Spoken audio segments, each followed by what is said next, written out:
Graças a Deus. Que a paz de Cristo esteja, nesse momento, tomando conta do vosso coração, em nome de Jesus.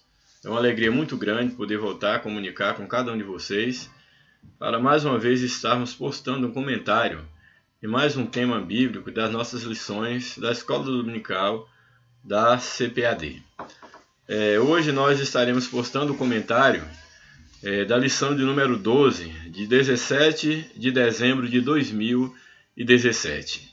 A lição de hoje tem como título Perseverando na Fé. Nós temos aqui um título bastante sugestivo, quando nos apresenta a necessidade do cristão ele permanecer, ele perseverar na fé.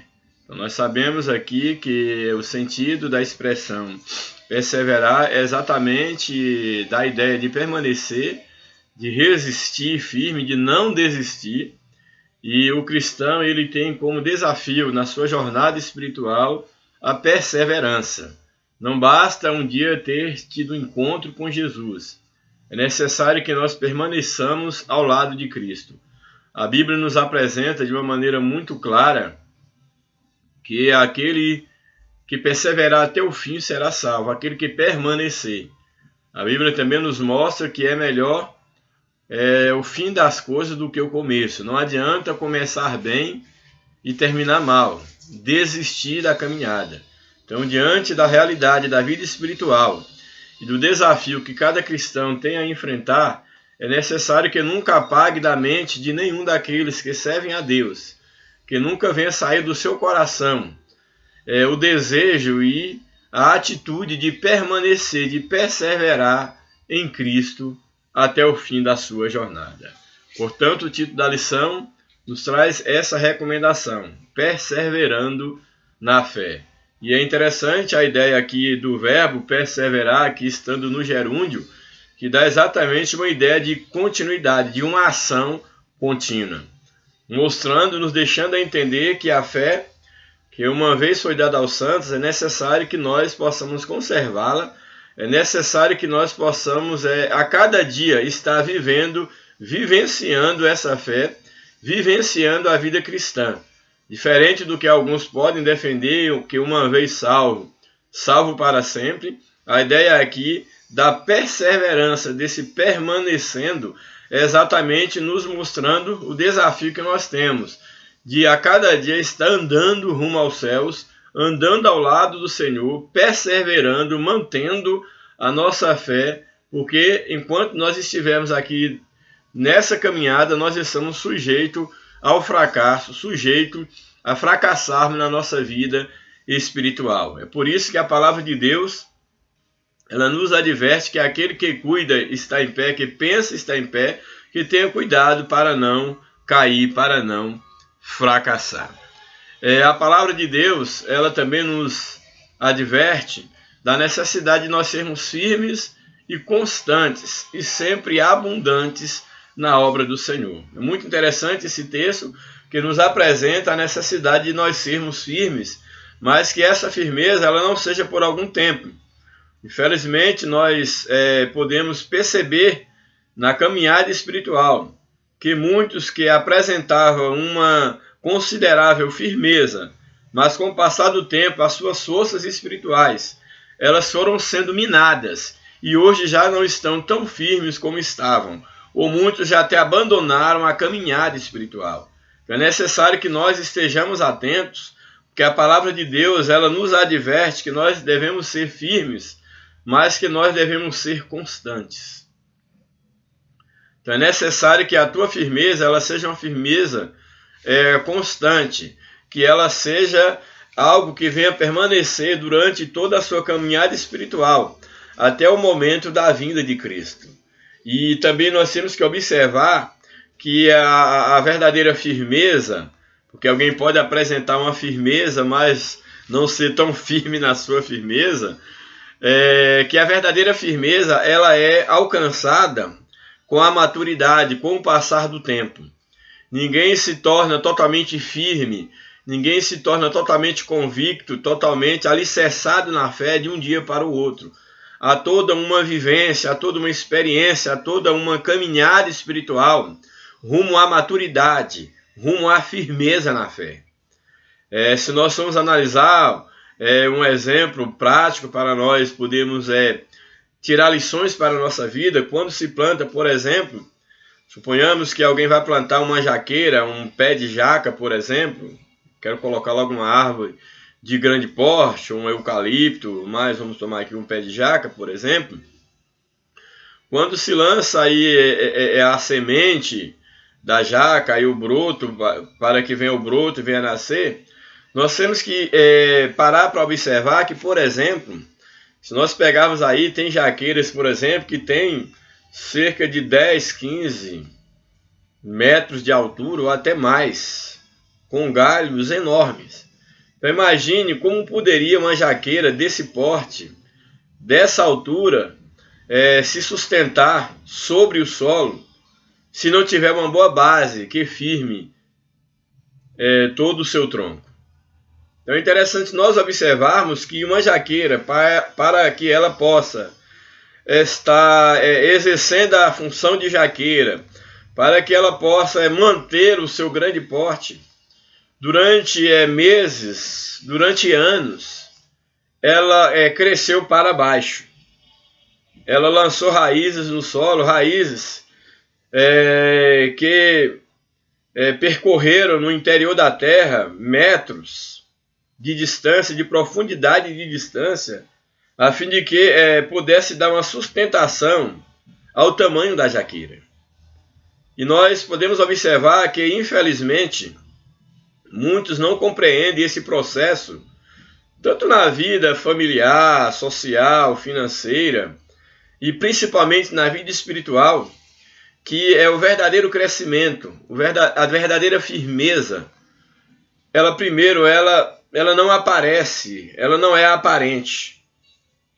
Muitos querem produzir frutos, muitos querem aparentar uma vida com Deus, uma vida de firmeza, uma vida de sucesso, por exemplo, na família, na empresa, nos estudos, na vida afetiva, no relacionamento e na vida com Deus principalmente. Muitos querem aparentar uma determinada firmeza, querem aparentar que já produzem frutos, mas na verdade não se dão conta, ou não querem ter o trabalho, não querem passar pelo processo de crescer para baixo, de fincar raízes, dar o tempo para que a semente ela venha morrer, germinar, e que as raízes possam ser fincadas no solo, onde ninguém está vendo, somente Deus está percebendo. Então, muitas das vezes, aquelas pessoas que estão crescendo para baixo, fincando raízes, elas podem ser até imperceptíveis ao olhar apressado daqueles que já querem produzir frutos. Porém, o que bem tenho percebido na caminhada espiritual, como na vida secular, são pessoas que de uma hora para outra começam já a produzir frutos, aparentemente bons frutos, mas que não vai muito tempo e que param de produzir, até mesmo morrem. Então é necessário que nós entendamos que esse processo de fincar raízes, esse processo de criar uma base sólida, é um processo demorado e que nós não podemos queimar essa etapa. Então o texto da palavra de Deus, quando ele nos afirma ser de firmes e constantes, a constância, ela é exatamente em decorrência da profundidade das raízes, da profundidade da nossa base. Então, o nosso crescimento espiritual, a nossa firmeza, a nossa estatura, depende diretamente da nossa base.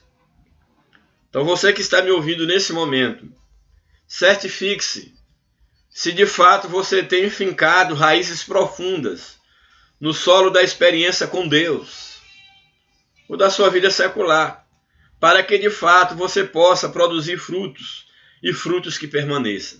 Então grave isso no teu coração. Portanto, meus amados irmãos, sede firmes, constantes, seja firme na constância, e então abundantes na obra do Senhor. Então aquele que tem firmeza, aquele que tem raízes profundas, Ele vai mostrar uma firmeza. E essa firmeza será uma firmeza constante. E por ter raízes, por estar firmes, os seus frutos também serão abundantes e também constantes. Então essa deve ser a nossa preocupação, de em Cristo estar firmando as nossas raízes, estar crescendo em experiência com Deus, em vida com Deus, aprofundando-nos na leitura da palavra, na experiência com Deus a cada dia, a cada instante, diante das dificuldades, diante das lutas, diante das oportunidades que o Senhor nos dá para amadurecermos espiritualmente, diante da busca incessante pelo conhecimento da sua palavra, que nós estejamos fincando raízes, que nós estejamos perseverantes, que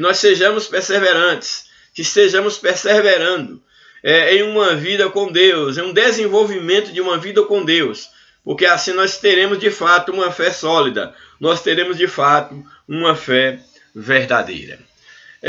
O texto áureo da nossa lição nos apresenta o seguinte: ao que vencer, lhe concederei que se assente comigo no meu trono, assim como eu venci e me assentei com meu Pai no seu trono.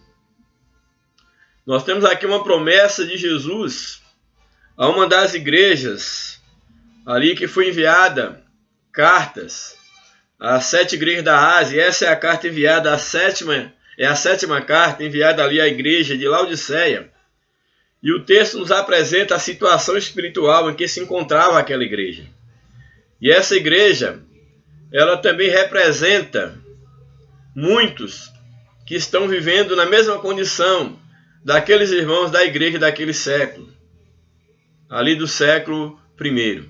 Então o que nós temos aqui era uma igreja que, em termos materiais, era uma igreja rica, uma igreja que se vestia bem, uma igreja que estava localizada numa região onde havia muita riqueza, uma região produtora de linho, de roupas finas, de muita riqueza.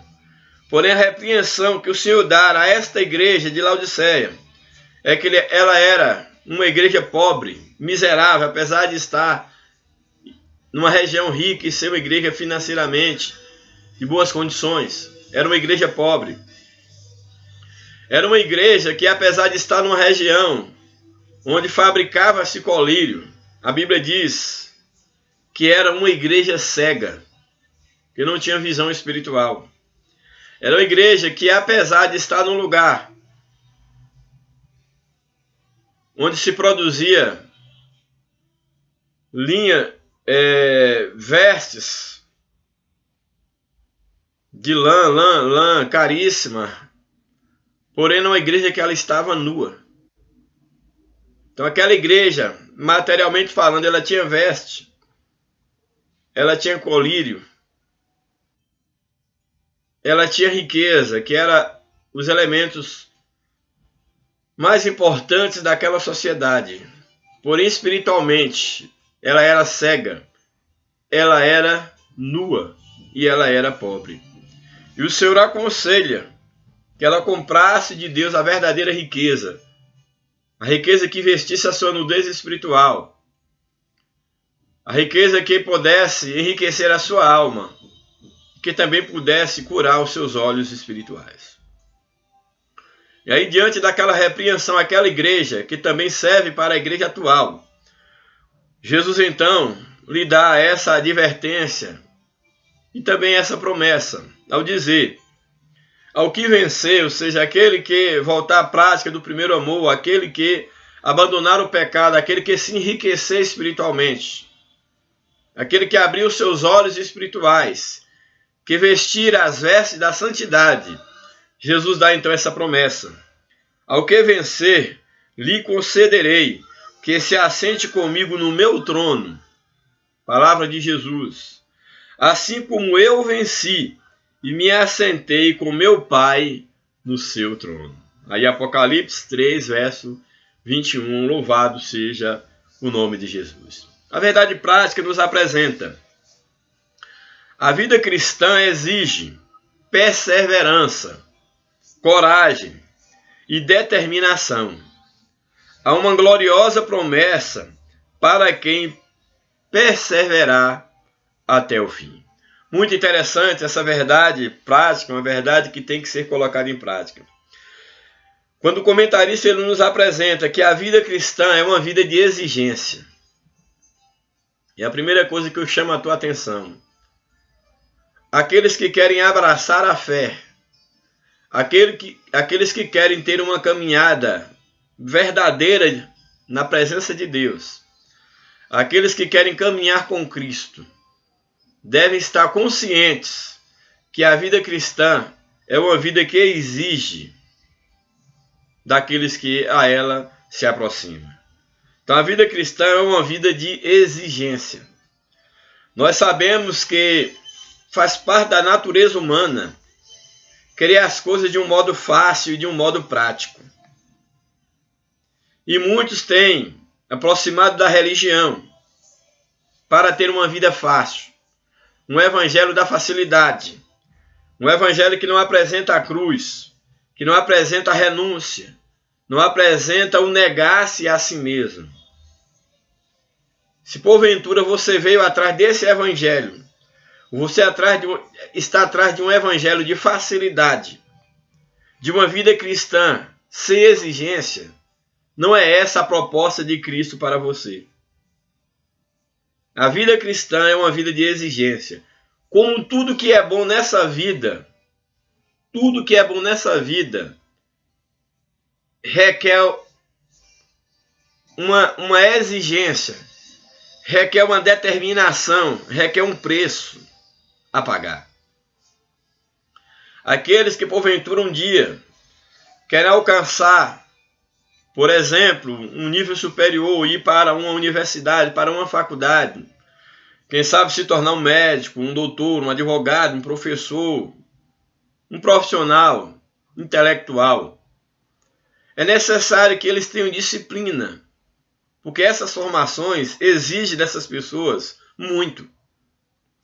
E o que nós vemos, e às vezes eu até observo, de uma forma, eu acho até hilária, é que alguns querem, por exemplo, chegar a uma universidade, mas não querem dar o trabalho de estudarem, de se dedicarem a sua vida aos estudos enquanto está fazendo aí o ensino o infantil, o fundamental, o ensino médio, um curso pré-vestibular, e até mesmo quando chega na universidade.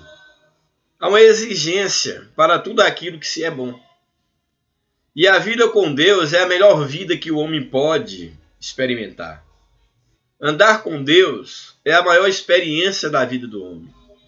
Não há experiência igual à experiência da salvação. Nada suplanta nem um casamento, nem um namoro, nem uma atividade sexual. Nada nessa vida pode comparar a experiência de andar com Deus, a vida cristã. Mas a vida cristã, guarde isso no teu coração. Eu não estou dizendo ser religioso. Não. Não estou dizendo você pertencer à religião católica, evangélica, espírita. Não estou dizendo isso. O que eu estou colocando é que a vida cristã, a verdadeira vida com Cristo, é uma vida de exigência. Não é uma vida onde você vem satisfazer o teu ego, onde você vem satisfazer os teus caprichos, as tuas ideologias, as tuas maneiras de pensar. Não. Na vida cristã, grave isso no teu coração. Todas as regras são ditadas por Cristo. Agora, o que é interessante é que a Bíblia diz que o jugo de Cristo é suave e o fardo é leve. Por que jugo suave? Por que fardo leve? Porque Jesus ele nos ajuda a levar. Ele nos ajuda a levar o fardo. Parte do jugo está também sobre os ombros de Jesus. Porém, não podemos ignorar. Diferente da falsa propaganda que muitos estão apresentando às pessoas. Como se na vida cristã você não tivesse um jugo para levar e não tivesse um fardo para carregar. Você deixa o fardo do pecado. Você deixa o jugo do pecado e abraça o fardo de Cristo. E abraça o jugo de Cristo. Só que com uma diferença. Não é que a vida cristã seja fácil. Não é que o fardo seja leve. Não é que o jugo seja leve. Não. O que torna o desafio da vida cristã a menos, o que torna o jugo a menos, é porque Cristo nos ajuda a conduzir. E o mais importante ainda, que o maior peso, o maior fardo, Jesus Cristo já levou na cruz do Calvário. Mas nós temos que tomar sobre nossos ombros a parte que nos compete. E quando o título da lição nos apresenta a perseverança na fé, é que muitos, infelizmente, quando começam a andar com Deus e percebem que tem um fardo, que tem uma cruz, que tem um jugo, que tem os desafios, que tem as exigências da vida cristã, começam a abandonar a fé. Ou quando não abandonam a fé, mas em certa medida abandonam sim, se transformam em meros religiosos. Porém, eu te apresento neste momento o que a verdade prática está nos alertando. A vida cristã exige, é uma vida de exigência. Exige o quê? Aí o comentarista aqui cita alguns elementos, não são apenas esses. A vida cristã exige perseverança, seja, que você permaneça. Por que perseverança? Porque nós sabemos que todas as coisas boas, como já falei, elas são difíceis. E à primeira vista, parece que nós não conseguiremos. Quando você vai entra na escola, por exemplo, você acha que não vai conseguir acompanhar os estudos. Mas com o passar do tempo, você começa a perseverar. Algumas dificuldades vão sendo sanadas. E você vai superando as dificuldades. Quando você vai aprender a dirigir, por exemplo, você acha que não vai conseguir. Não vai conseguir tirar a habilitação, mas você vai treinando. Pode fazer o teste, alguns passam de primeiro, não foi o meu caso. Outros fazem a primeira, a segunda, a terceira, até conseguir. Para entrar na universidade, uns passam de primeiro no vestibular. Outros não acontece isso de primeira. Na primeira vez não passam. Como também foi no meu caso, no primeiro vestibular que fiz. Se não me falha a memória, na primeira faculdade que fiz, eu acho que passei na quinta tentativa, ou foi na sexta, mas passei. Então isso é perseverança. Então tudo nessa vida exige uma perseverança. Ser cristão não é diferente. Se há uma vida que você precisa de perseverança, é para desenvolver uma vida com Deus. Muitos acham que basta entrar numa religião, dar um sinal com as mãos e aí já está forte espiritualmente, já está com a vida com Deus, os problemas acabaram. Nada disso é verdade. A vida cristã a cada dia é você matar um gigante a cada dia. E a perseverança é o que a Bíblia nos ensina, o viver de fé em fé. É aquilo que vai fazendo com que você vai amadurecendo espiritualmente. Que você vai se blindando contra os ataques de Satanás. Que você vai se municiando de elementos necessários para sair de uma luta considerável para entrar em outra maior. É a perseverança na vida cristã que vai te dando habilidades de vencer a luta de cada dia. E essas habilidades você vai reunindo até que você vai vencendo aquilo que aparentemente jamais você poderia vencer. E você vai se tornando um gigante na fé. Então o verdadeiro cristão, aqueles que desenvolveram uma vida com Deus, eles estão vencendo não porque a vida é fácil, não porque, como alguns dizem, tira a vida cristã de letra. Isso não existe. Foram pessoas que fincaram raízes durante toda a sua caminhada espiritual, que continuam conservando essa comunhão com Deus, que dá a essas pessoas a condição de estar superando as dificuldades. E alguém que está de fora pode até pensar que para essa pessoa tudo é fácil, mas não é que é fácil. É porque essa pessoa ela tem perseverado na fé. Ela tem aprendido com Deus a andar, aprendido a ser cristã. Então grave isso. A vida cristã exige perseverança, exige coragem. O cristão, ele tem que ter coragem. Ele tem que ser corajoso, tem que ter peito para poder seguir a Cristo. Ser corajoso, a Bíblia diz que os céus é tomado à força. E os corajosos tomarão o reino dos céus. Há versões da Bíblia que chega a dizer que os céus, ele é tomado de assalto, à força, e os violentos apossarão dos céus. O que é isso? É que para você viver com Deus, você tem que passar por cima das dificuldades. Eu não estou dizendo passar por cima das pessoas, mas você tem que passar por cima do seu eu, do seu orgulho, dos seus desejos, das suas vontades, das suas emoções, daquilo que mais te atrai. Você tem que passar por cima. Você tem que passar por cima do pecado, dos desejos da tua carne, da prostituição, de tudo aquilo que te afasta de Deus, da impureza. Então é nesse aspecto que os céus ele é tomado à força. Que todos os elementos que nos cercam, o inferno, o mundo, ele fará de tudo para nos afastar da vida com Deus. Por isso que você tem que empregar todos os esforços possíveis, toda a sabedoria, reunir toda a sabedoria possível. Portanto, a vida cristã exige coragem, exige destemor na vida cristã. Também outra exigência, nos apresentada aqui pelo comentarista, que a vida cristã exige determinação. O que é alguém ser determinado? É alguém ter objetivos muito claros. Você tem que ser determinado. Se você descobriu que Jesus é o caminho, a Bíblia diz, provai e vede que o Senhor é bom. Se você experimentou Cristo na sua vida, ou deseja experimentar Cristo na sua vida, você tem que ter determinação. É isso que eu quero? Então, seja determinado.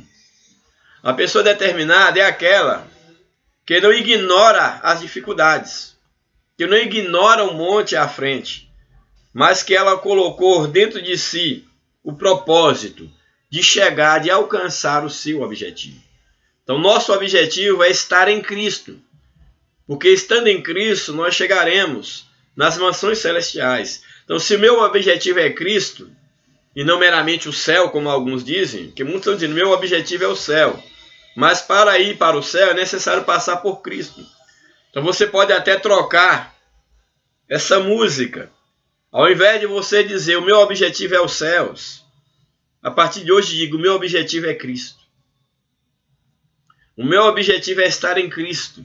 Porque somente estando em Cristo é que nós chegaremos aos céus. Ele é o único meio, ele é o mediador único. Não é o pastor, não é o padre, não é o guia, não é a religião. O único mediador entre Deus e os homens é Jesus Cristo. Então, teu objetivo, o meu objetivo, o nosso objetivo é Cristo. É estar em Cristo, é viver em Cristo, é desenvolver a nossa fé, a nossa caminhada em Cristo Jesus. Portanto, a vida cristã exige perseverança, coragem, determinação. Há uma gloriosa promessa para quem perseverar até o fim. Tome posse dessa palavra em nome de Jesus. A leitura bíblica em classe, se você quiser acompanhar aí na sua Bíblia, está no livro de 2 Timóteo, capítulo de número 4, o verso 6 até o verso de número 8. Portanto, 2 Timóteo, capítulo 4, verso 6 ao 8. Nós vamos estar lendo aí essas palavras que Deus colocou na boca de Paulo, enviadas ali, escritas ao seu filho na fé, Timóteo. Então, o versículo 6 do capítulo 4 aí de 2 Timóteo nos diz assim: porque eu já estou sendo oferecido por aspersão de sacrifício, e o tempo da minha partida está próximo. Temos aqui o testemunho de fé do apóstolo Paulo, quando ele já prevê que ele está chegando ao fim da sua vida, ao fim dos seus dias. E ele traz aqui para Timóteo, deixa para nós uma declaração de fé. Quando ele afirma, porque eu já estou sendo oferecido por aspersão de sacrifício. Sabemos que na antiga aliança, os animais eles eram sacrificados e o sangue era aspergido ali no altar, nas pontas do altar. E nós temos aqui que Paulo pega essa metáfora dos sacrifícios da antiga aliança e ele diz que a sua própria vida está sendo oferecida, está sendo aspergida no altar de Cristo. Ele é a própria oferta. Ele é o sangue da própria oferta que está sendo oferecido a Cristo. Isso nos leva a entender que a única oferta, ou a melhor oferta, a maior oferta que o homem pode entregar diante do altar do Senhor é a sua própria vida. Muitos estão querendo comprar, ou querendo agradar a Deus, através de ofertas materiais. Aí devolvem os seus dízimos, as suas ofertas,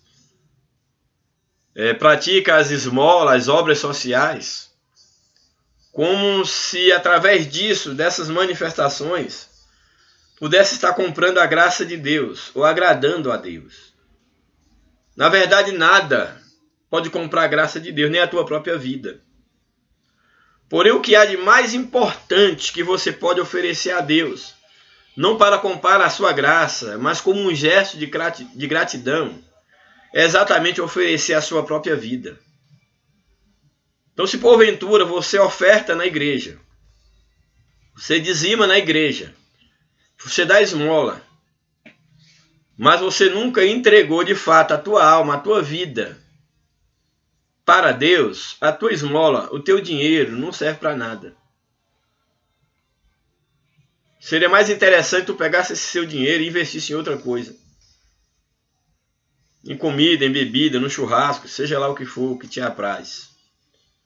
O que eu percebo com tristeza, pela experiência que eu tenho na vida espiritual, e isso tem crescido de uma forma assustadora.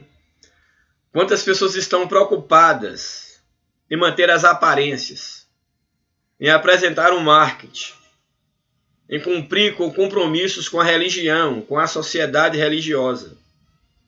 E aí não falha com a oferta, não falha com o dízimo, não falha com as obrigações sociais. Porém, não se percebe nessa pessoa uma preocupação maior de entregar a sua vida constantemente a Cristo. E quando eu digo entregar a vida, não é levantar a mão numa igreja, não é isso não. É através das atitudes. É você perceber que essas pessoas, elas respiram por uma vida com Deus. Elas suspiram por uma vida com Deus. Que essas pessoas façam, como o salmista, ele dizia, que assim como a corça suspira pelas águas, assim a minha alma tem sede de ti, ó Deus. Qual é a tua maior preocupação? Qual é o teu maior objetivo? É os céus ou é o dono dos céus? É a oferta ou é o dono da oferta? É o templo ou o Senhor do templo? Então é necessário que nós entendamos que o que há de mais importante e que toca diretamente a Deus é a nossa vida. Porque é o que há de mais precioso que nós temos, que nós recebemos do próprio Deus e deveríamos devolver a Ele. Então aqui o apóstolo Paulo, ele diz exatamente, Paulo foi um dos maiores missionários que a igreja teve. É bom ressaltar que foi um dos maiores perseguidores da igreja e teve um encontro com Cristo. Mas Paulo agora no final da sua jornada, ele nos traz esses ensinamentos. Porque eu já estou sendo oferecido, ou seja, toda a minha vida foi gasta, toda a minha vida desde quando tive um encontro com Cristo, eu a gastei no Evangelho, na pregação do Evangelho, para andar com Deus, e agora percebo que o que resta de mim, meu sangue agora, já que o sangue fala da vida, está sendo sendo aspergido no altar como uma libação, como um sacrifício a Cristo. Então o apóstolo ele está mostrando uma vida sacrificial, uma vida vivida para Cristo. Porque já estou sendo oferecido por aspersão de sacrifício, e o tempo da minha partida está próximo. Ou seja, estou indo para estar com o Senhor para sempre. O verso de número 7. Aí, diante de uma carreira gloriosa, de uma carreira brilhante, de uma vida com Deus, o apóstolo, então, ele diz: combati o bom combate. Acabei a carreira e guardei a fé. Que profundidade. Vamos analisar as partes. O apóstolo Paulo, então, ele diz: combati o bom combate. Aí eu pergunto para você, uma guerra é boa? Imagine alguém estar no centro de uma guerra. Pode chamar isso de bom, de uma situação boa ou uma situação ruim? Qual o sentido de um bom combate? Um bom combate, para aquele que venceu, tem um significado. Ou melhor, um combate para alguém que venceu ou que está vencendo, tem um significado, tem uma importância. Um combate para alguém que está perdendo, tem outra importância. Então, para quem vence uma guerra, ele pode dizer: o combate foi bom. Para quem perde, vai dizer que o combate foi ruim. Porém, eu te chamo a atenção para o seguinte: aquele que vence a guerra, e ele diz que o combate foi bom, qual o sentido de bom para esse vencedor? Para alguém que venceu a guerra, o sentido de bom é porque ele destruiu o seu inimigo e ele foi salvo, foi vitorioso. Mas o combate em si, a prática do combate em si, não foi nada bom. Não foi nada bom. Então, bom tem um sentido porque foi vitorioso, teve sucesso. E em termos espirituais, quando Paulo diz combati o bom combate, como analisar? Primeiro momento, o combate no mundo espiritual, ele pode ser visto de duas maneiras. Para aquele que está perdendo, não tem nada de bom. Mas para aquele que está vencendo ou vence o combate no mundo espiritual, há duas maneiras de ver esse combate enquanto um combate bom. Esse combate espiritual, olhando no sentido negativo, em termos da luta, que é um negar-se constante, nesse aspecto do negar-se constante, é um combate ruim no aspecto do lado negativo, do sofrimento que ele envolve. Nesse aspecto, é um combate ruim.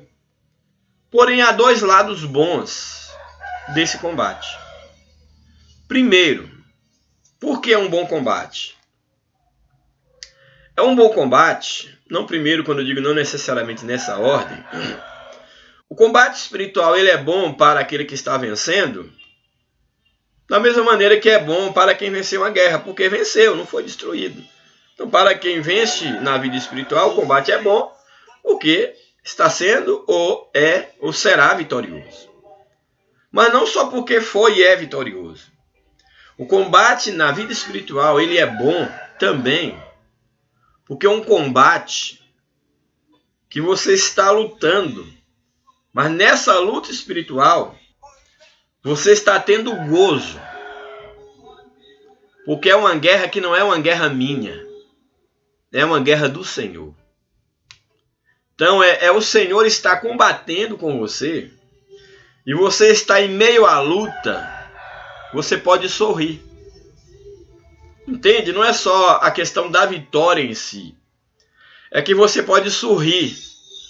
Você pode sorrir por causa do gozo, da paz que você tem ao estar combatendo. Jesus diz: deixo-vos a minha paz vos dou. Não vos-la dou como o mundo a dá. Então, nesse combate, é possível você estar doente e sorrindo. A Bíblia diz que na dificuldade, na enfermidade, que Deus, ele afofa, vamos dizer assim, amasseia o leito dos seus servos, até mesmo na enfermidade. Então você pode entrar numa enfermidade, sair dela ou não, entrar numa luta, no âmbito familiar, financeiro, seja lá qual for, e você pode sorrir mesmo na luta, porque esse é um bom combate. É bom por causa da presença de Cristo e é bom por causa da vitória. Então, quando a Bíblia diz: provai e vede que o Senhor é bom, isso nos leva a entender que o combate espiritual, para aqueles que estão munidos das armas espirituais, da armadura de Cristo, de todas as armaduras espirituais, é um combate prazeroso, onde você não vai ignorar o inimigo que você tem a enfrentar. E a Bíblia diz que a nossa briga, a nossa luta não é contra as pessoas, mas é contra as potestades, contra as forças espirituais da maldade. Você estará em pleno campo de batalha, mas com alegria no seu espírito. Uma lágrima pode cair até dos seus olhos, mas à medida que essa lágrima cai dos seus olhos, pode um sorriso estar brotando na tua alma, no teu coração. Então o apóstolo Paulo, ele está dizendo exatamente isso. Olha, eu combati, não é qualquer combate. Eu combati, eu lutei. A ideia de combater está no combate, está lutando. E ele não está dizendo agora no sentido estou combatendo. Ele combateu durante toda a vida que ele teve com Cristo. Agora ele já está dizendo no passado, porque a sua vida já está sendo oferecida em libação a Cristo. Então no final da sua carreira ele pode dizer: olha, tenho combatido, eu combati um bom combate. Foi prazeroso entrar nesse combate. Combati o bom combate. Acabei a carreira. Ou seja, cheguei no final do combate. Cheguei no final da minha carreira. O combate foi bom. Foi árduo, mas foi bom. Combati o bom combate. A própria ideia de combate fala do desafio. Combati um bom combate. Acabei a carreira. E agora, em último lugar, ele apresenta o elemento responsável por ele ter combatido esse tempo todo e por ele ter conseguido acabar a carreira. Qual é esse elemento? A fé. Combati o bom combate, acabei a carreira e guardei, perseverei na fé. O título da nossa lição é perseverando na fé. Então, ou seja, se Paulo não houvesse perseverado na fé, ele não teria combatido o bom combate e nem teria concluído a sua carreira. Grave isso no teu coração. O que a gente percebe em muitos nessa realidade é que eles têm, diferente de Paulo, Paulo combateu o bom combate, acabou a carreira e guardou a fé. Muitos têm combatido a carreira, fugido da carreira, combatido a carreira, acabado com sua carreira, destruído a sua carreira. Muitos têm combatido a carreira, muitos têm guardado o combate porque não combatem mais e têm acabado com a fé. Já acabaram a sua fé, já pararam de crer. Mas que Deus nos ajude, que nós possamos aprender com o apóstolo Paulo. Então, retomando, Paulo diz: combati o bom combate, acabei a carreira, guardei a fé. E agora ele vai nos apresentar o que o aguarda. O que o aguarda. Combati o bom combate, acabei a carreira, guardei a fé. desde agora, a coroa da justiça me está aguardada. Ou guardada, melhor dizendo. Aguardando, guardada. Então, desde agora, a coroa da justiça me está guardada. Então, Paulo, ele tem convicção que o Senhor é justo. Não porque ele merece, mas porque o próprio Senhor prometeu a coroa da vida, a coroa da justiça, para aqueles que perseverassem até o fim. Então, para esses que perseverassem até o fim, o que perseverem até o fim, é uma promessa da parte de Deus. Então, Paulo, ele confia nessa promessa.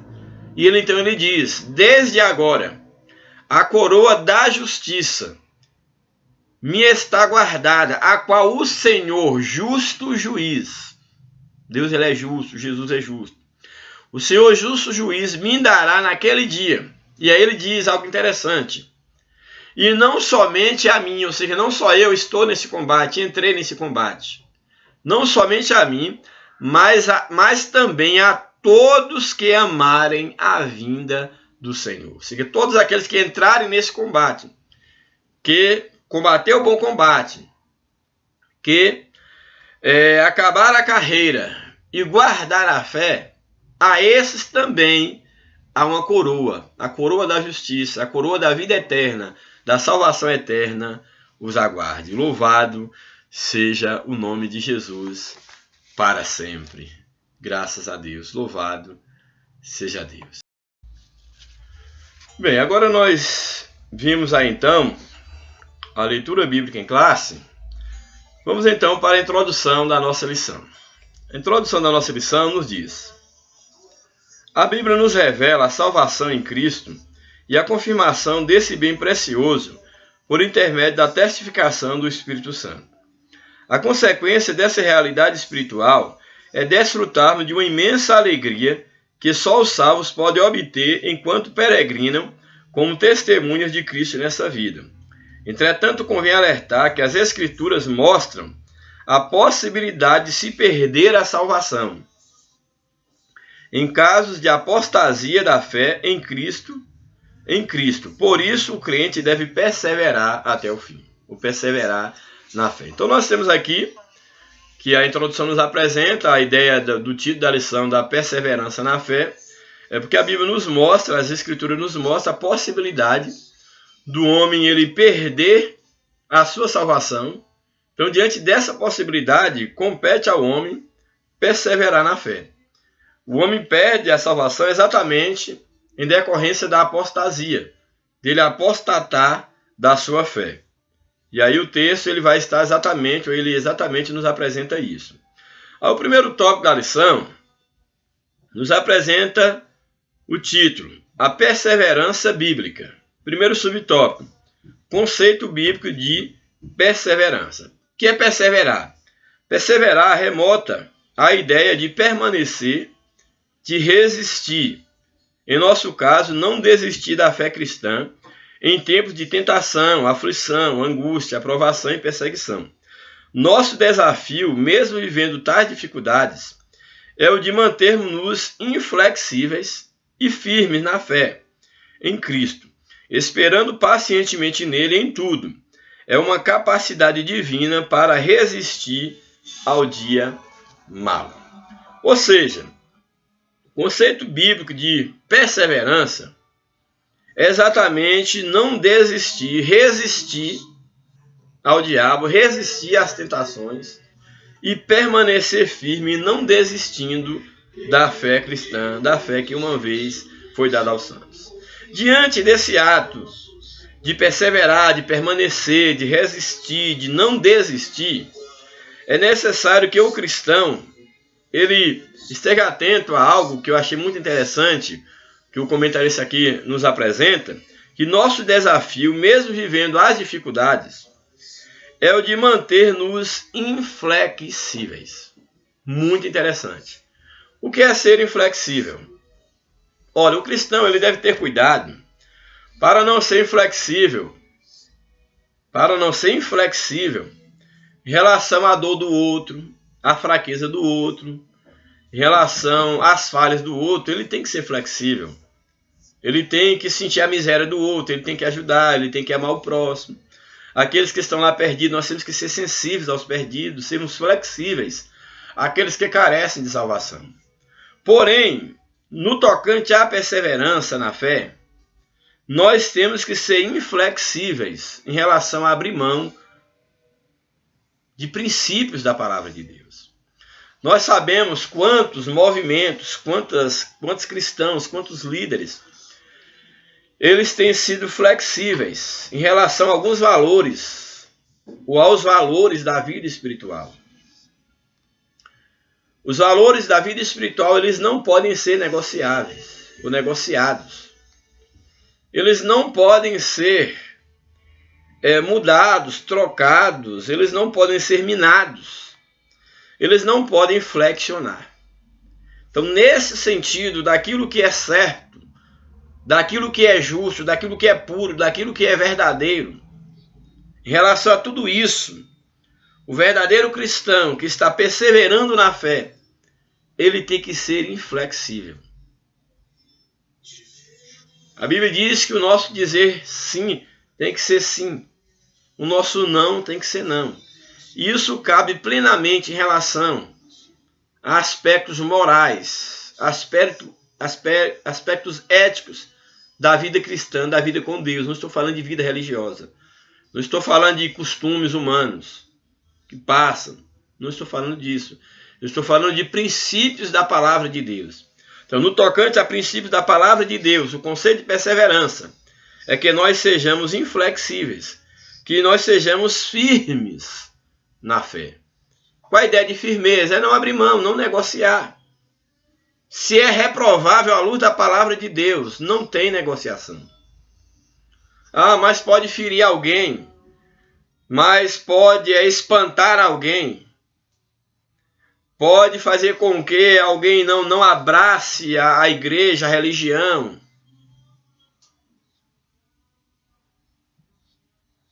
Vale mais antes obedecer a Deus e a sua palavra do que querer ter adeptos, do que querer ter clientes na igreja, mas que seja ferindo a santidade de Cristo.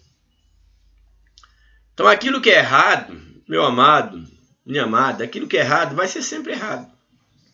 Nunca vai haver um tempo que Deus vai amolecer para o pecado na nossa linguagem humana, e que algo que antes feria a santidade de Deus, que a partir de um tempo vai deixar de ferir, não. A moral cristã, a moral de Deus, ela é absoluta. O que é errado. Então a igreja, o verdadeiro cristão que está perseverando na fé, ele tem que ser inflexível quanto ao erro, e ele tem que ser firme na fé, no sentido de ter firmeza, de ter determinação, de odiar o pecado, odiar o erro, de abandonar, de se totalmente se esquivar, de se manifestar contra aquilo que é errado. Então esse é o sentido, o aspecto da firmeza na fé. É o aspecto da perseverança, é a firmeza, é a inflexibilidade, não abrir mão de valores espirituais. E essa capacidade, é claro, que ela é recebida da parte de Deus. Segundo subtópico, provisão divina e cooperação humana. A ideia popular de que, uma vez salvo, salvo para sempre, como alguns defendem, não tem amparo concreto nas Escrituras, pois se fosse assim, não haveria necessidade de esforço e disciplina para uma vida de santidade frente às tentações e às provações, o que atestaria contrariedade à bondade de Deus em conceder aos seres humanos o livre-arbítrio. Assim, a perseverança da vida cristã é iniciada e garantida em Cristo com o auxílio do Espírito Santo, juntamente com a cooperação e a sujeição do crente ao senhorio de Cristo, ao senhorio do nosso Senhor. Ou seja, a provisão divina em nos salvar e nos manter firmes está ligada à cooperação humana. Em que aspecto? Exatamente porque se uma vez salvo, salvo para sempre, não se pode falar na responsabilidade humana. A maior dificuldade que eu vejo para se defender a ideia de uma vez salvo, salvo para sempre, mora exatamente na questão do livre-arbítrio. Se alguém conseguir derrubar o livre-arbítrio, eu aceitarei plenamente a predestinação. Eu aceitarei plenamente que uma vez salvo, salvo para sempre, se conseguirem derrubar o livre-arbítrio. E adianto, se não há livre-arbítrio, não há amor do homem para com Deus. Por quê? Eu não consigo conceber um amor, sentimento do amor, como sendo uma determinação no aspecto que eu tenha que amar. Como um determinismo divino. Eu só vejo a ideia de amor como um sentimento livre, voluntário, que cresce sem pressão. Não consigo ver o amor do esposo para a esposa e vice-versa, do namorado para a namorada, pais para filhos, etc. E o amor do homem para com Deus, eu não consigo ver desvinculado do livre-arbítrio, ou seja, da possibilidade de odiar a Deus. Então, se o homem não tem a possibilidade de odiar a Deus e só lhe resta o amor, amar a Deus, isso não é livre-arbítrio. E isso não é amor. Bem, então voltando ao texto, então nós percebemos que há necessidade da cooperação do cristão no sentido de sujeitar-se ao senhorio de Cristo. Nesse processo, nessa vida de salvação, nessa vida com Deus. Portanto, temos a provisão divina de um lado e a cooperação humana do outro, dentro desse aspecto da perseverança na Bíblia. Segundo tópico da lição, o perigo da apostasia. Conceituando a apostasia.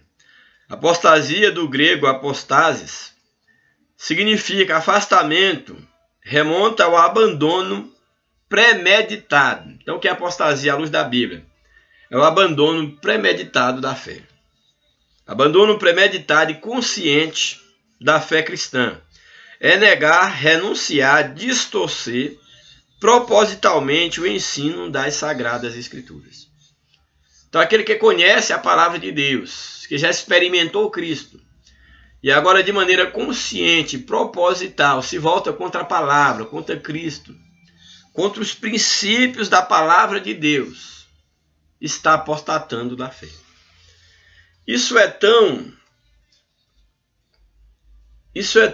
importante, isto é tão sério, porque, por exemplo, aqueles que lideram, aqueles crentes que congregam, membros comuns, aqueles que um dia experimentaram a verdadeira fé cristã, que conhecem a palavra de Deus e de repente começa a praticar atos, a ensinar, aberta ou indiretamente, aquilo que vai de encontro àquilo que ele aprendeu nas Escrituras. Aqueles que estão desviando as pessoas de Deus, tirando as pessoas, o olhar das pessoas de Cristo, ou não conduzindo o olhar das pessoas para Cristo, mas para si mesmo, para o seu poder, para a sua liderança, para o seu prestígio, para o seu domínio, para a sua fé, para a sua religião, para a sua organização religiosa. Estes estão apostatando da fé. O que é apostatar? É um desvio consciente. É um desvio, como nós colocamos aqui, um abandono premeditado e consciente. Eu tenho certeza que muitos daqueles que estão explorando a fé cristã, que não pregam mais o genuíno, o evangelho, a genuína palavra de Deus, eles sabem muito bem que estão errados. Mas de tanto ignorar a vontade de Deus, o Espírito Santo já não há lugar nos seus corações para os incomodarem, para os acusarem no sentido de que as suas práticas são erradas, mas eles continuam se beneficiando da igreja, se beneficiando da sua posição, e já não sente mais nenhum remorso. Já não sente mais nada, exatamente porque apostataram da fé. Então isso é apostatar da fé. Então o conceito de apostasia é exatamente esse afastar doutrinário, teológico, moral da fé. Então nós temos, a palavra de Deus revela que o início da apostasia tem a ver com a obediência a espíritos enganadores. E são muitos líderes cristãos que estão sendo enganados, que afastaram dos princípios da fé cristã. Então o início da apostasia tem a ver com a obediência a espíritos enganadores e a doutrinas de demônios, ensinada por homens mentirosos. A Bíblia nos fala sobre isso. Aí no livro de 1 Timóteo, capítulo 4, de 1 Timóteo, versículo 1, diz o seguinte. 1 Timóteo 4, 1. Mas o Espírito, aqui com letra maiúscula, Espírito Santo, mas o Espírito expressamente diz que nos últimos tempos apostatarão alguns da fé, dando ouvidos a espíritos enganadores e a doutrinas de demônios. Então é uma forma de apostasia. E muitos mesmo estão sendo usados por espíritos enganadores, mas estão em evidência. Estão na liderança, estão na mídia, estão nas grandes igrejas, estão aí distanciando, afastando o povo da presença de Deus. Então, temos aí esse texto bastante interessante. Está ensinando por homens mentirosos que torcem o conteúdo do ensino bíblico, negando a pessoa e obra de Cristo. Aqui é importante não confundirmos a apostasia com o pecado acidental. É bom deixar bem claro que a apostasia não é aqueles pecados que todos nós estamos sujeitos. Não. Apostasia é você se voltar conscientemente, deliberadamente, se voltar contra Cristo, apostatar da fé. Nesse sentido do pecado habitual, nesse o crente ainda pode alcançar a graça e misericórdia, confessando e deixando. Porém, no pecado da apostasia, a decisão é deliberada, premeditada, sendo impossível voltar, no caso, a consertar o erro. Subtópico 2. A prática da apostasia. O inimigo de nossas vidas, juntamente com as hostes espirituais da maldade, deseja pelejar contra nós. Entretanto, a prática do pecado é uma responsabilidade pessoal e intransferível do indivíduo. Isso aqui é muito interessante. O inimigo nos tenta, as hostes infernais se levantam contra a igreja, contra aquele que serve a Deus, sim. Aquele que nos cerca pode nos levar, nos tentar, sim. A Bíblia diz que o inimigo do homem é o da sua própria casa, quando eles se voltam contra Deus, contra aqueles que servem a Deus. Porém, é muito interessante nós observarmos aqui que, a despeito de Satanás, das hostes infernais, dos inimigos que nos cercam, a prática do pecado é uma responsabilidade individual. Ninguém pode te obrigar a pecar. Quando você peca, você está pecando voluntariamente, você está pecando individualmente. Então aqui nós temos que estar atentos a isso. A prática do pecado é uma responsabilidade pessoal e intransferível do indivíduo. Ou seja, cada um será responsabilizado diante de Deus pelos seus pecados. Não adianta fazer como nossos primeiros pais, que ficou um jogando a culpa em outro e não assumiu a responsabilidade. É nesse aspecto que eu chamo a atenção. Havendo livre-arbítrio, eu creio que existe, que nós podemos escolher amar a Deus ou odiá-lo, pecar ou não pecar. Então, essa prática de pecar ou não pecar é uma prática individual, intransferível. E uma vez individual, no uso do livre-arbítrio, cada um será responsabilizado pelos seus atos diante de Deus. Louvado seja o nome de Jesus para sempre. Nesse sentido, a apostasia sempre será uma prática de maneira consciente, deliberada e voluntária. Então, quem peca, o pecado da apostasia, o faz de maneira consciente, deliberada e voluntária. Daí a Bíblia dizer não haver perdão, a blasfema contra o Espírito Santo, é no sentido de alguém apostatar da fé, no sentido de se levantar contra o Espírito Santo, um ser com o qual ele já se relacionou, o qual ele conhece, e agora de maneira consciente, deliberada, voluntária, se voltar contra o Espírito Santo. É o sentido da blasfêmia. Então a apostasia, no sentido geral, é exatamente esse ato consciente, deliberado e voluntário, que ninguém o obriga a apostatar. Mesmo porque a apostasia ela já começa, ela é, melhor dizendo, no coração. O externo é só a manifestação daquilo que acontece no coração, na alma do homem. Veja alguns exemplos de pessoas nas Escrituras que apostataram. Rejeição consciente e voluntária a Cristo. Vamos ver aí alguns exemplos. Primeiro, no livro de João. Aí em João, no capítulo...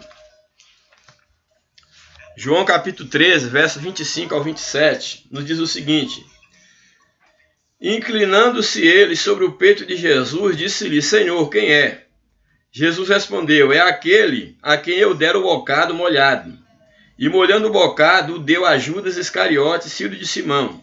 E após o bocado, entrou nele Satanás. Disse, pois, Jesus: o que fazes, faze-o depressa. Temos aqui um exemplo clássico de Judas, que era um discípulo de Jesus, um seguidor de Jesus. Conhecia quem era Jesus, mas ele decidiu apostatar-se da fé, trair, entregar, negar o seu mestre. Então, de forma voluntária, deliberada, consciente, Judas, ele apostatou-se da fé. Temos um outro exemplo. Vimos aí a rejeição consciente e voluntária à obra de Cristo. Temos agora o pecado voluntário e consciente, maldoso. Vamos então para o livro de Atos.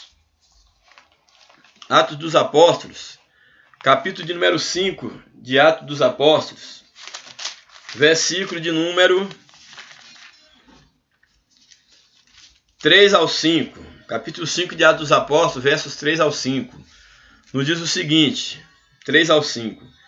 Disse então Pedro: Ananias, por que encheu Satanás o teu coração para que mentisses ao Espírito Santo e retiveste parte do preço da herdade?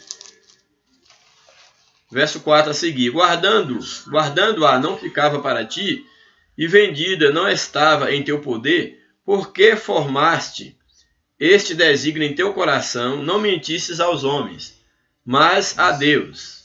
E Ananias, ouvindo essas palavras, caiu e expirou, e um grande temor veio sobre todos os que isto ouviram. Aqui temos um episódio, não vou entrar em detalhe da história, quando Ananias ele mente para o Espírito Santo. Ele não tinha nenhuma obrigação de dar nada ali para a obra que estava iniciando, para a igreja, mas ele vende a propriedade e ele entra em acordo com sua esposa, que iria mentir para os apóstolos, aqui para Pedro, no caso, que tinha vendido aquela herdade por tanto, que estava dando todo o dinheiro.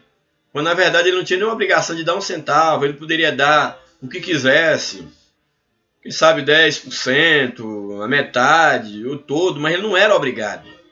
E ele quis tentar enganar a igreja que estava nascendo, só que ele estava enganando, tentando enganar, melhor dizendo, o próprio Deus, o próprio Espírito Santo. Quando ele mente, ele paga caro, paga com sua própria vida, e a sua esposa que havia combinado com ele também paga com a sua própria vida. Então, um gesto de uma apostasia consciente, né, um pecado voluntário de Ananias e Safira. Ainda aí no livro de Atos, capítulo 8, versículo 20 de Atos 8, verso 20, nos diz o seguinte. Vamos ler do verso 18 a seguir. E Simão, vendo que pela imposição das mãos dos apóstolos era dado o Espírito Santo, lhes ofereceu dinheiro, ou seja, deu aos apóstolos dinheiro para comprar o Espírito Santo. E ele tinha visto aquela experiência, participado, dizendo: dai-me também a mim esse poder, para que aquele a quem eu puser as mãos receba o Espírito Santo. Então Simão aqui, ele tem a infelicidade de querer oferecer, ou de oferecer dinheiro. Esse mágico aqui, Simão, ele oferecer dinheiro para comprar o Espírito Santo, o poder do Espírito Santo. Verso 20, mas disse-lhe Pedro: o teu dinheiro seja contigo para a perdição, pois cuidaste que o dom de Deus se alcança por dinheiro.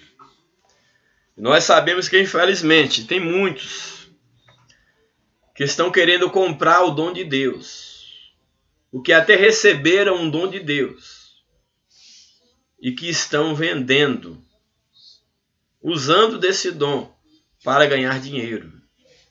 Quão grande é essa apostasia! E para muitos deles o Espírito de Deus já se afastou, e é o espírito do erro, do engano, estão usando. E o próprio Satanás, ele pode operar até sinais, ou até mesmo esses ainda, pela misericórdia de Deus, eles podem ser usados para despertar nos outros uma fé em Deus, e é a fé em Deus que cura e não eles. Porém, eles já perderam, já se afastaram, já se apostataram da graça de Deus. Mas que Deus tenha misericórdia destas vidas. Um outro texto que nos mostra que exemplo, o ensino doutrinário herético, está em 2 Pedro. Vamos ver o que nos diz 2 Pedro, no capítulo de número 2, verso 1, nos diz assim. 2 Pedro 2, 1.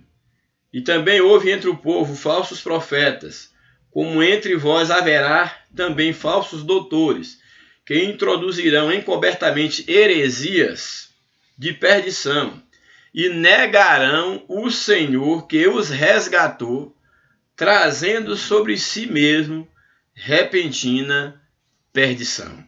Então nós temos aqui que esses aqui que negam ao Senhor que os resgatou são exatamente aqueles que estão apostatando da fé, negando o verdadeiro Cristo e o verdadeiro Evangelho. Bem, vamos para o último tópico da nossa lição, que é o de número 3, que tem como título Seguros em Cristo. Primeiro subtópico, Cristo garante a salvação. Embora haja a possibilidade de o crente apostatar-se da fé, a fidelidade de Cristo nos garante a certeza de sermos conservados irrepreensíveis até a sua vinda. Podemos nos sentir seguros em Cristo, pois Ele tem poder de nos manter livres dos tropeços. A oração sacerdotal de Jesus revela muito dessa segurança. Dou-lhes a vida eterna, e nunca hão de perecer, e ninguém as arrebatará das minhas mãos. Louvado seja Deus. É importante nós observarmos que Cristo garante a nossa salvação, e aqueles que estão realmente em Cristo, eles estão seguros. Agora eu chamo a tua atenção, aqui na parte desse texto, da oração sacerdotal de Jesus, Jesus intercedendo pelos seus discípulos, aqueles que haviam de vir, que haviam de abraçar a fé, quando ele diz, dou-lhes a vida eterna, é uma garantia a vida eterna em Cristo Jesus, dou a vida eterna e nunca hão de perecer. E ninguém aqui é qualquer coisa, nem altura, nem profundidade, nem Satanás, ninguém as arrebatará das minhas mãos. Ou seja, a segurança, a garantia da vida eterna são para aqueles que estão nas mãos de Cristo. Porque muitos estão pensando, não, jamais eu me afastarei, eu estarei sempre firme, jamais eu perderei a minha salvação. Como se a salvação estivesse ligado ao fato de pertencer a um grupo religioso, por exemplo, ou ser uma boa pessoa, cumprir com suas obrigações, ser uma pessoa caridosa, praticar obras sociais. Não. A ideia aqui da vida eterna e de ninguém arrebatar a salvação, exatamente de ninguém perecer, é para aqueles que estão nas mãos de Cristo. Ou seja, se você perseverar na fé, se você perseverar nos domínios de Cristo, é claro que o diabo jamais te arrebatará das mãos de Cristo. O grande problema, o grande perigo, é que muitos têm saído das mãos de Cristo, têm saído dos braços de Cristo, e uma vez saindo de Cristo, o homem está vulnerável aos ataques de Satanás. Qual o sentido que levaria o homem a pecar e a afastar-se de Deus, a cair da fé? Exatamente um momento de descuido, um momento de desligamento das mãos de Cristo.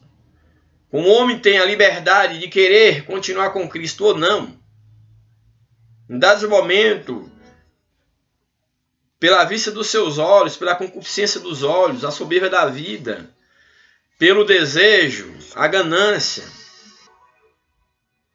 pela ambição, por seu coração voltar para as coisas deste mundo, o homem pode sair das mãos de Cristo. E aí o fracasso é certo. Então, na oração sacerdotal, Jesus está dizendo o quê? Que aqueles que perseverarem na fé, aqueles que permanecerem sob o seu domínio, que esses jamais Satanás os arrebata da sua mão. É isso que Jesus está dizendo. Então você não pode escandalizar quando alguém fracassa na vida espiritual. Mas Jesus disse que não seria arrebatado. Sim, não seria e não serão, se permanecerem nas mãos de Cristo. Repito o texto. Dou-lhes a vida eterna, e nunca hão de perecer, e ninguém as arrebatará das minhas mãos. Esteja você guardado, escondido nas mãos de Cristo. Segundo subtópico, a alegria da salvação. Uma das maravilhosas consequências que alcançamos quando aceitamos a Cristo é a alegria da salvação. E é interessante, eu faço aqui uma observação, que a alegria da salvação não é a religião quem dá, é Cristo. É o próprio Cristo dentro de cada um de nós. Agora não temos mais o pecado, ou melhor, agora não temos mais o peso da culpa e da condenação, pois somos aceitos e amados por Deus. Assim, o efeito prático disso é vivermos uma vida cheia de alegria. Então, olha, é muito interessante isso aqui, que a alegria da salvação, uma vez que Cristo ele está sendo gerado em nós, que Cristo está dentro de nós, que nós estamos nas mãos de Cristo, nós agora não temos mais o sentimento de culpa.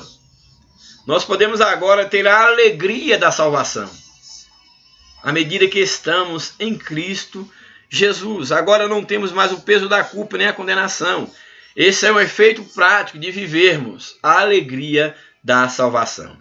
E aí o número 3, o subtópico 3 e último subtópico, a certeza da vida eterna. No tópico 2, falei da alegria da salvação e nós falamos sobre essa questão de podermos agora não termos mais a culpa, o peso da condenação e termos agora essa consciência de que fomos aceitos por Cristo, de que somos salvos.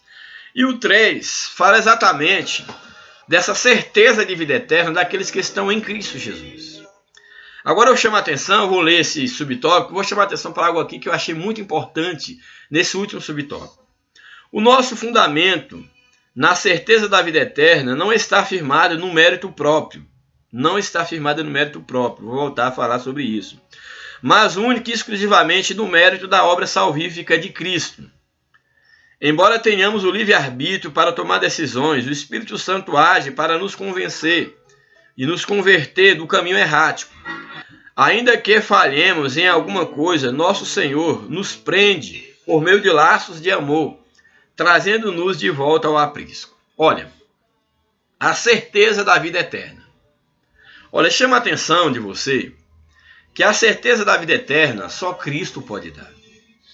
E eu tenho, na minha caminhada espiritual, tenho percebido a dificuldade que muitos têm, principalmente quando na igreja se pergunta se as pessoas têm certeza de salvação. Muitas às vezes até respondem para não fazer feio, para não ser ridicularizado pelos outros. Porém, o que a gente percebe, e é que a lição aqui nos apresenta e com muita propriedade, que a certeza de vida eterna não é pelos nossos méritos, mas é pelo mérito de Cristo. Por que eu chamo a tua atenção em relação a isso? Porque é o seguinte, olha, infelizmente, na maioria das vezes, pode ser que tenha alguma exceção em algum momento, mas na maioria das vezes, o que é alimentado pela religião, é que você tem que fazer por merecer para ser salvo. Ou seja, é que a certeza da sua salvação está ligado diretamente ao seu mérito, enquanto religioso. Então, ou seja, você deve fazer tudo o que a cartilha da religião manda para que você desenvolva essa certeza de salvação. Então, você tem que seguir todo o manual, todos os preceitos, para que você seja habilitado para a vida eterna. E o que eu tenho percebido é que quando nós confiamos nos nossos méritos, não, eu não peco mais, eu deixei o pecado, eu faço isso para Deus, eu faço aquilo, eu não faço isso, eu não faço aquilo, isso não é suficiente para apagar da tua mente o sentimento de culpa pelo pecado, a tua incapacidade de ser salvo. Então nós temos percebido que esse peso de colocar no homem o mérito para ser salvo tem infelizmente gerado muitos crentes frustrados, muitos cristãos frustrados, perturbados e muitos que não têm certeza da salvação. Não porque Cristo não os tenha salvado, mas porque colocou-se sobre esses crentes, ou sobre essas pessoas, que a sua salvação está ligada diretamente aos seus méritos. Se você dizimar, se você orar, se você não pecar, e não pode pecar mesmo, se você não fizer tudo o que a cartilha manda para merecer a salvação, aí você não é salvo. E aí essas pessoas se veem diante da impossibilidade de agradar a Deus, porque o homem não pode agradar a Deus, o homem não consegue agradar a Deus. Você pode até fazer as coisas certinho por um tempo, mas no outro tempo você vai ter uma recaída. E como terão recaída? E aí você percebe que você não consegue cumprir os requisitos que é colocado como condição para você ser salvo. Não estou dizendo que você não deva voluntariamente ofertar, voluntariamente, até mesmo dizimar, que você não deva orar, que você não deva abandonar o pecado. Não, tudo isso você deve, é bom que se faça e deve fazer, mas não como condição para ser salvo. Porque muitos podem estar fazendo tudo isso e continuam com uma dúvida enorme sobre a sua salvação, porque eles foram ensinados que a salvação é pelo seu próprio mérito, por ler, seguir uma cartilha. E na verdade, vida eterna, segurança de vida eterna, não é pelo meu mérito, não é pelo teu mérito, mas são pelos méritos de Cristo. Eu confesso para você sinceramente que se depender da minha capacidade enquanto cristão, enquanto religioso, se depender daquilo que eu faço de certo, da minha vida particular, da minha capacidade de aproximar de Deus, eu diria com toda convicção que eu não sou salvo. Se dependesse de mim, jamais eu poderia dizer para você que eu tenho certeza de minha salvação. O que bem me assola, são dúvidas em relação se eu estou realmente fazendo tudo quanto Deus quer que eu faça. Sou um crente normal. E como um cristão normal e consciente, eu não vejo em mim nenhuma condição de ser salvo. Não vejo em mim nenhum mérito. E sempre sou tomado por dúvida. Porque quando eu olho para as minhas atitudes, quando eu olho para os meus pensamentos, para minhas vontades, para os meus desejos, para minhas emoções, eu mesmo me vejo reprovado diante de Deus. Me vejo incapaz. Me vejo perdido. Porém, como eu creio e descanso nos méritos de Cristo, Deus sabe o quanto eu o amo. E a despeito das minhas fraquezas, que luto contra elas constantemente, Deus sabe que eu o amo e que eu creio no sacrifício de Cristo. Se me perguntarem, você é salvo? Pelos méritos de Cristo, pela infinita graça imerecida de Cristo, eu digo com toda convicção que Jesus pagou o preço pela minha redenção. Em Cristo sou salvo, pela misericórdia, pela graça de Cristo. E se eu permanecer em Cristo, eu sei que Cristo, Ele me salva. Ele é o meu Salvador. Porém, em mim, eu não vejo nenhum mérito, pelo contrário. Talvez pelo próprio fato de ser tão trabalhado, e quem não foi, uns em maior, outros em menor medida, ser trabalhado pela religião, no aspecto de que eu tenho que fazer por merecer. Vez por outra, sou apanhado nas dúvidas, porque eu não me vejo merecedor de salvação. Se Jesus resolvesse não me salvar, eu não teria do que reclamar, porque eu sei que eu não mereço, não fiz nada por merecer. Se Jesus não me levasse para os céus, ou não me desse a vida eterna, não tivesse me feito nenhuma promessa, eu não teria do que reclamar, porque eu não sou digno. Porém, uma coisa eu tenho lutado, uma coisa isso nunca apagou da minha mente, é que Jesus, Ele é o único capaz de me salvar. E é nele, e Ele é o meu alvo, Ele é o meu objetivo, é para Ele que eu ando, é nele que eu estou, é nele que eu quero permanecer. E salvação é um dom de Deus. Que eu seja achado digno, não pelos meus méritos, mas pelos méritos de Cristo, e por estar em Cristo, que na sua vinda eu possa participar daquele glorioso evento que é o arrebatamento da igreja. Então, em Cristo eu sou salvo, mas eu não vejo em mim mérito nenhum. Que Deus nos ajude, que Deus nos abençoe, que nós estejamos entendendo aquilo que Deus está transmitindo neste momento por meio da sua palavra. Bem, finalmente nós temos aí a conclusão. O perigo da apostasia é uma realidade, mas a certeza da vida eterna é uma dádiva tão gloriosa que suplanta esse perigo. Não há o porquê de procurar contradição quanto à relação entre a soberania de Deus, que só Deus salva, e o seu livre-arbítrio, ou livre-arbítrio dado ao homem, melhor dizendo. Deus é poderoso para em Cristo nos guardar até o final, até o dia final, a fim de que perseveremos nele em meio às provações desta vida. Então aqui o comentarista ele fecha mostrando que não há nenhuma contradição entre a soberania de Deus e o livre-arbítrio. Por quê? Mas Deus determina, Deus vai fazer algo que pode feri-lo. Deus deu ao homem o poder, a capacidade de decidir, inclusive, odiá-lo.